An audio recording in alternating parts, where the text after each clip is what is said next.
पंचमी, कौन सी तिथि? पंचमी, चाहे वो शुक्ल पक्ष की हो चाहे वो कृष्ण पक्ष की। शिव महापुराण की कथा कहती है आपको सुख अनुभव हो जाए। कार्य सिद्ध जिंदगी में कभी संपदा कम नहीं हो सकती, संपदा बढ़ती चली जाती है। संपदा घट नहीं सकती, बढ़ेगी और घटेगी। कष्ट नहीं आ सकता, रोग बीमारी तकलीफ नहीं आ सकती। आपके लिए तो लाभदायक है, समझ लो ये कथा।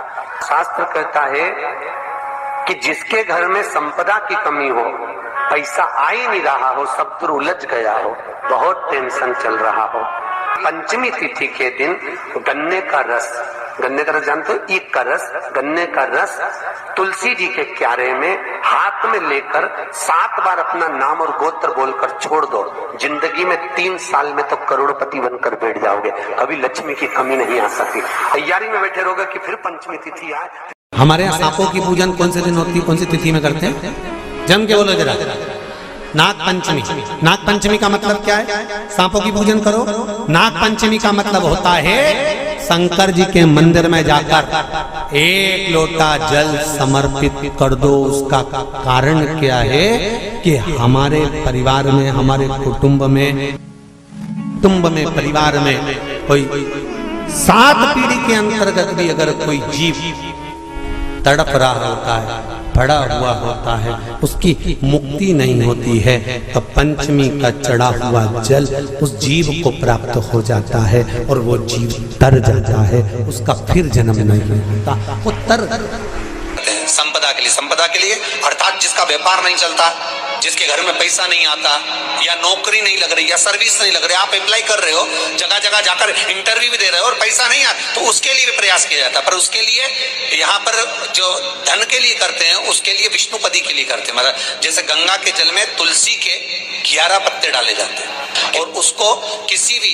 नारायण के मंदिर में राम कृष्ण शिव शंकर नहीं, राम कृष्ण भगवान विष्णु दत्त आदि जितने नारायण के मंदिर हैं, उस मंदिर में किसी भी पात्र में, एक छोटे से पात्र में उसको भरकर रखी आते हैं महाराज। उससे भी जॉब, सर्विस, नौकरी में सफलता प्राप्त हो जाती है। परंतु वो भी एकादशी को ही होता है। कुछ देर तक पात्र को रखा जाता है, फिर वही पात्र का जल किसी भी वृक्ष के नीचे डाल दिया जाता है, उससे भी नौकरी के लिए फायदा मिलता है। गंगा का जल को एकादशी और द्वादशी, इन 3 तिथियों पर एक रोटी में थोड़ा सा मीठा रखकर सोमक पितृ का नाम लेकर यदि गाय को खिला दिया जाता है, तो अगर कोई पूर्वज प्रेत योनि में भी पड़ा हुआ होता है, भटक रहा होता है, जिसको पिंड नहीं मिला, जो अचानक मर गया होता है, अधोगति में चले गया होता है, उस जीव की मुक्ति दशमी,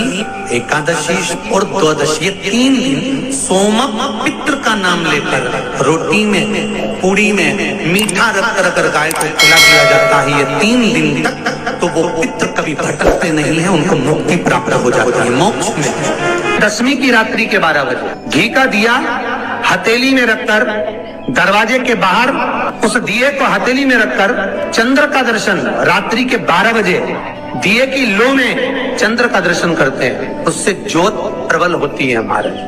या तो होगा वो नवमी की रात्रि 12 बजे या दशमी की रात्रि की 12 बजे चंद्र का दर्शन, दीप घी का हाथ में जलाकर, नाम गोत्र अपना बोलकर, नरसिंह भगवान का स्मरण कर कर, ज्योति में चंद्र का स्मरण कर कर दर्शन किया जाता है। नेत्र कमजोर हो तो 3 या 4 दिन में ज्योतियों का क्रम बढ़ना प्रारंभ होता है। वैसे तो 15 दिन का लिखा है, पर शिव महापुराण कहती है 3-4 दिन का क्रम बहुत होता है, बढ़ता जाता है। केवल दशमी, चाहे उजाला की हो चाहे अंधेरे की। कौन से महादेव का नाम लेना है? श्रम्भेश्वर महादेव। तो जब कोई व्यक्ति चिड़चिड़ करता है, क्रोध करता है, गुस्सा करता है, तो महाराज शंकर भगवान का श्रम्भेश्वर महादेव का नाम लेकर 31 बेलपत्र, जिस व्यक्ति को क्रोध आता है उस व्यक्ति का स्मरण कर कर आखा चावल मतलब सेगे चावल के साथ एक बेलपत्र 31 बेलपत्र कर कर शिव जी के शिवलिंग पर समर्पित करी जाती है, मात्र दशमी की तिथि के लिए। केवल दशमी, चाहे उजाला की हो चाहे अंधेरे की। कौन से महादेव का नाम लेना है? श्रम्भेश्वर महादेव, शिव जी का एक छोटे छोटे बच्चे रहते हैं, कुछ कुछ बच्चों को माता जबरदस्ती के भोजन कराती है, खिलाती है, ठोकती, मारती, खिलाती है। कुछ कुछ बच्चे ऐसे रहते हैं वो कुछ खा ही नहीं पाते, मुख में दो और वॉमिटिंग कर देते हैं, उल्टी कर देते हैं। ऐसे बच्चों के लिए या जिस व्यक्ति को भोजन पचता नहीं हो और उदर में एसिडिटी रहती हो और जलन टाइप की होती हो, उसके लिए भी श्रंबेश्वर महादेव का स्मरण है। सुंदर व्याख्यान वर्णन किया है। श्रंबेश्वर महादेव के ठीक सामने अर्थात भगवान शंकर के किसी भी शिवलिंग के सामने एक तांबे के लोटे में जल रख लीजिए और जल के अंदर 3 बेलपत्र डाल दीजिए, एक पीपल का पत्ता डाल दीजिए, शमी के 11 पत्ते कलश को छुआकर शंकर भगवान के शिवलिंग पर श्रंभेश्वर महादेव के नाम से चढ़ा दीजिए। उस जल को उठाकर ले आइए, 1 रात्रि तक घर के अंदर रखना है। उस जल को श्रंभेश्वर महादेव का नाम लेकर जिस व्यक्ति को एसिडिटी होती हो या उधर खराब रहता हो या भोजन नहीं पचता हो या पेट से जुड़ी हुई प्रॉब्लम हो या बच्चों को भोजन कराते हैं और वो वोमिटिंग कर देते हो, ऐसे बच्चे को या भोजन नहीं भा रहा हो ऐसे व्यक्ति को उस जल को सवेरे, दोपहर, शाम 3 बार श्रंभेश्वर महादेव का नाम लेकर आचमन कराना प्रारंभ कर दो, पिलाना चालू कर दीजिए।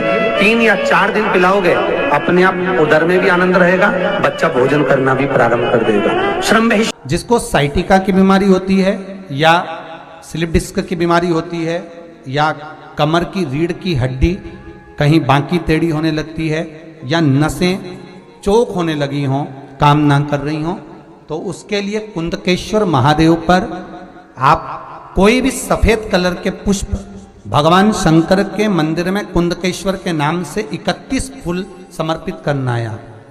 31 पुष्प और कुंदकेश्वर के नाम से 31 पुष्प समर्पित कर कर बेलपत्री के पेड़ के नीचे की जड़ थोड़ा सा भाग निकालकर ऊपर से छीलकर अंदर का भाग शंकर कुंदकेश्वर को चढ़ाना है। उस जड़ को लाकर उसको पीसना है और पीसकर सुबह के समय पर 3 बार उसका कुंदकेश्वर का नाम लेकर सेवन करना है। जिसको साइटिका और जिसको रीढ़ की हड्डी, स्लिप डिस्क, जिसको प्रॉब्लम होती है उसको बाबा कुंदकेश्वर एक ऐसे महादेव हैं क्योंकि भगवान शंकर के चरण पर पार्वती के द्वारा फेंका गया कुंद का प्रहार हुआ और उससे बाबा को चोट लगी, जिससे बाबा का नाम कुंदकेश्वर पड़ा। जब आप जल शंकर को चढ़ाने तो रोज ही जाते, जब एकादशी का दिन रहे और शंकर जी के मंदिर में आप जल समर्पित करें तो 3 बार मुख से स्वधा स्वधा स्वधा या स्वधा स्तोत्र का पाठ जिसमें 12 श्लोक